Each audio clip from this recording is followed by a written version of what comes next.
Are you doing everything in your power to heal anxiety, but just getting more frustrated, confused, and impatient along the way?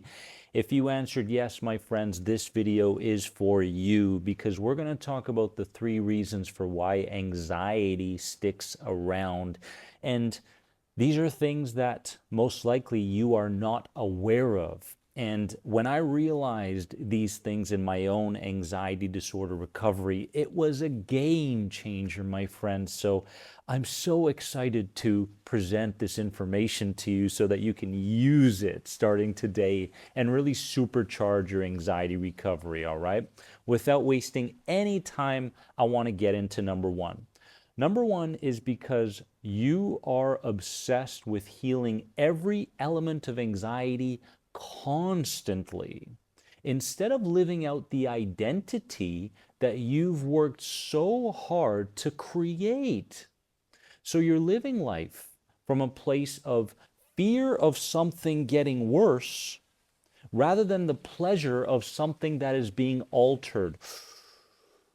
That's a more than anxiety moment. Take it in right now. Look at your life and look at the results that you're getting on the inside and the outside in your life. My friends, are you living from the perspective of hoping that things don't get worse and looking to prevent that worse from happening at every moment of every day?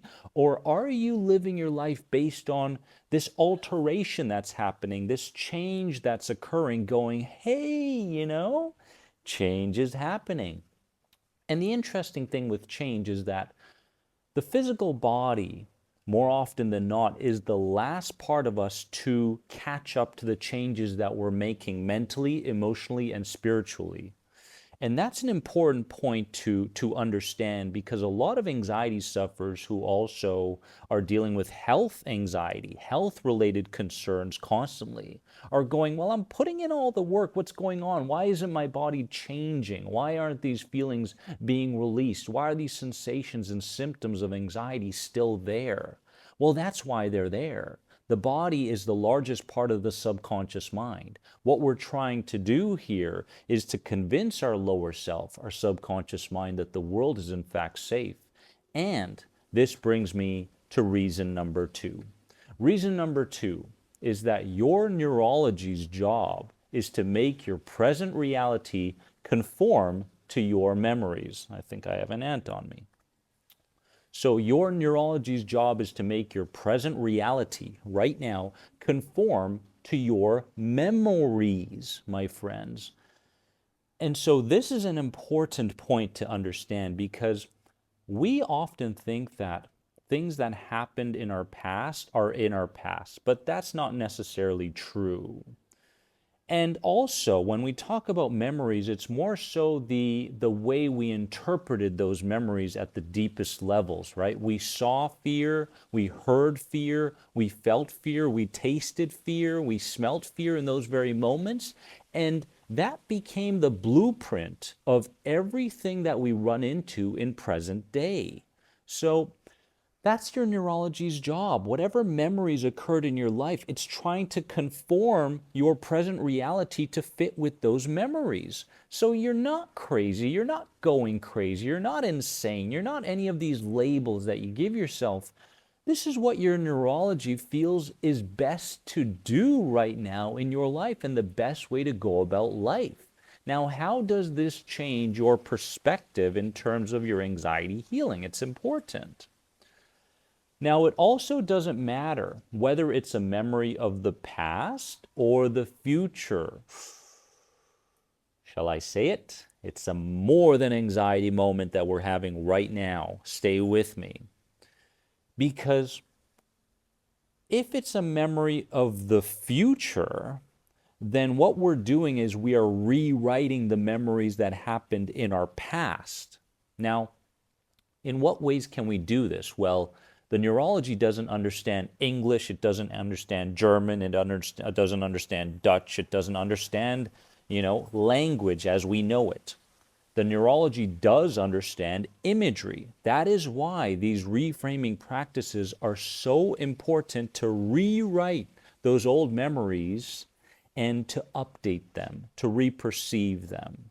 That's very, very important. So this also brings us to the point where if we can begin imagining something different happening in the future, then our neurology is going to accept that, right? It's going to say, oh, we can take this in because, again, imagery is the language that the neurology understands in terms of how to respond at a physiological and a psychological level today as you go about your life.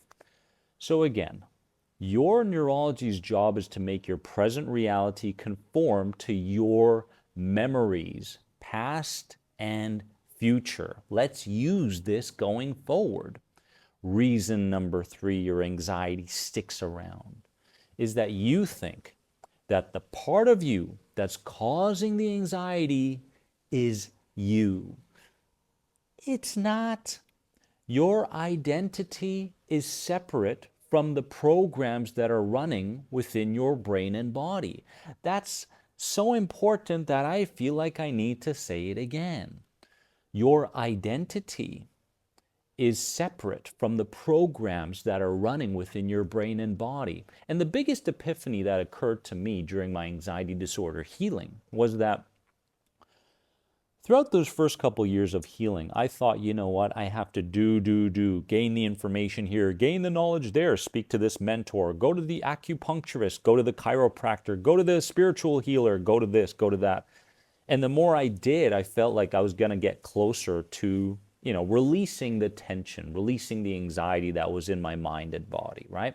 But the truth is that I realized that in order for my anxiety recovery to become supercharged, first I had to become the kind of person that thing could happen to. Dare I say it? Another more than anxiety moment. So let me say that again. First, you have to become the kind of person that anxiety recovery can happen to. Because if that's not the case, you're going to get progress and you're going to revert back to what's been most familiar, which is anxiety, which is worry, which is defaulting to those sensations, symptoms, and those worries in your mind. So if we look in the mirror and we say, I am worthy of all the change that is happening to me, right? And this happens at a conscious and unconscious level. The worthiness is very, very important. And once we can approach our anxiety healing from this identity, from this perspective, then the road becomes a lot more linear instead of this jagged approach to anxiety healing. So it's about the identity, and you must understand that the programs that are running in mind and body that are spurring on more anxiety, perpetuating more anxiety, are not who you are. You are something different. You are someone different than those programs that are running within you. And once you start to tap into this, then any element of anxiety that shows up, you start to go, that's not who I am. That's something from my past. That's something that I'm unconsciously imagining in the future. It's not who I am. And in that very moment, instead of being fixated on the anxiety symptoms and the elements of anxiety, you get right back to your new identity, the person that you truly are. Another rant. So that's important, my friends.